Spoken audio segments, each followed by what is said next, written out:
My first flight is tomorrow, so I just want to show everybody the final setup before my first flight.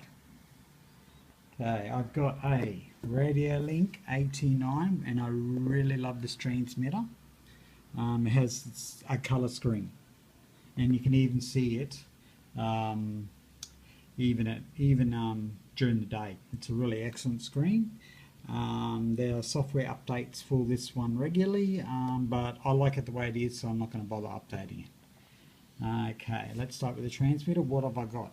Okay, I've got a 7-inch monitor.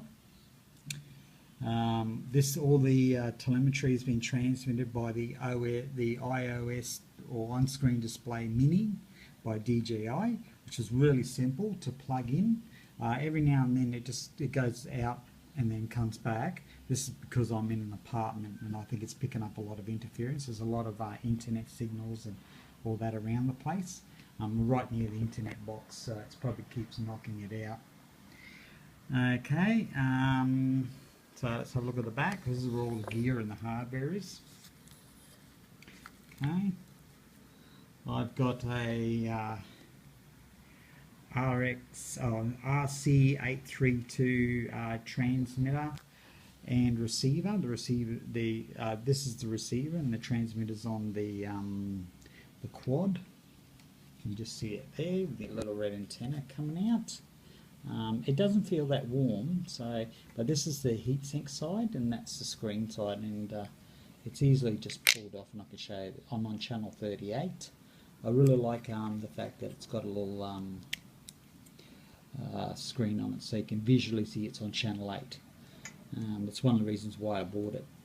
They do get a bit warm, so I'm a bit nervous about putting it underneath there, but it does have a little spacer there. But this is the heat side generates coming out of the bottom, so just be mindful that these things can get quite hot. Like, not so much that they burn you, but yeah, they can get quite hot. Okay, I've got a Tarrant Duty gimbal. Okay, these are all the wires that come from the battery, from the receiver, and I've got them all nicely tied up with these Storm Velcro battery strips. The ones I bought were too small to actually go on the quad because of the size of the battery, so I'm not too worried. I just use them for things like this, and I'll get some big ones. Thankfully enough, the battery I bought came with its own strap, so I'm quite happy I can actually fly tomorrow.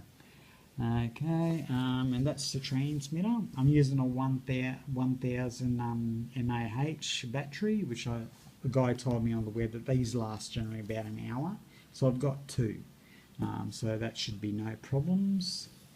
And that's about all I can say about the transmitter. The quad, I'm carrying a 5.5 milliamp hour battery, a Tarrant 2D gimbal, GoPro Hero 4 Silver, which fits in no problem.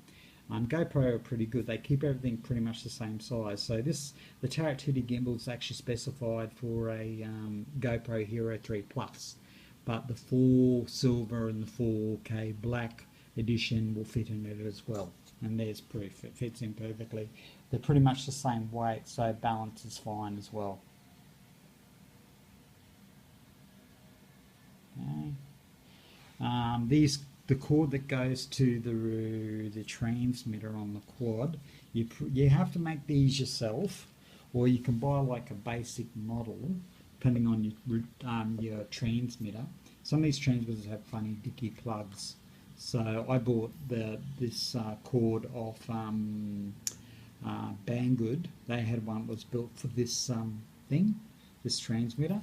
So I just bought that one, and then I soldered all the right wires and removed the power wire from the GoPro, because I don't want to power the GoPro off my LiPo, because that'll just take away battery flight time. And I have like 4 spare GoPro batteries, and it's no problem for me just to swap out the battery if needed.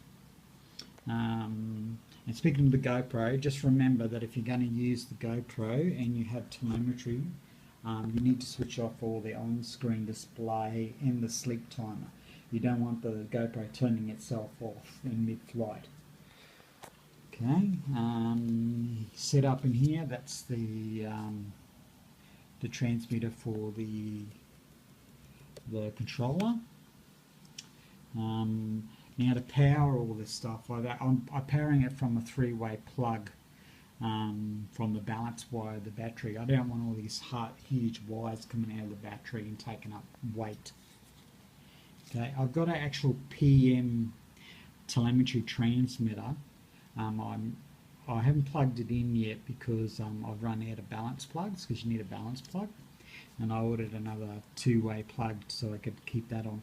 What that one does in there, that module, when you plug it in, it actually gives you the external, the battery for the hex. It'll actually be transmitted there. So I'll have lots of little battery warning levels. And here's another one. I've got this one here, and I just hooked that into the 3-way balance plug, and that just gives me a constant reading of the battery level, in case I plug in the wrong battery and go, oh shivers, that one's got no power, so I can see it visually before I take off. Okay. And that's the quad. I haven't put props on because it's recommended that you don't put props on until you're ready to start it up to fly. Okay, but you'll get a visual of that before I do my first takeoff anyway. Okay, well, I'm really happy. I'm ready to go. I'm pretty excited about tomorrow. There'll be another video showing my first flight and my experiences. Like and subscribe if you want to keep seeing more of the Storm Drone 6 or just hearing my beautiful voice. So I hope you all enjoy my videos, and goodbye.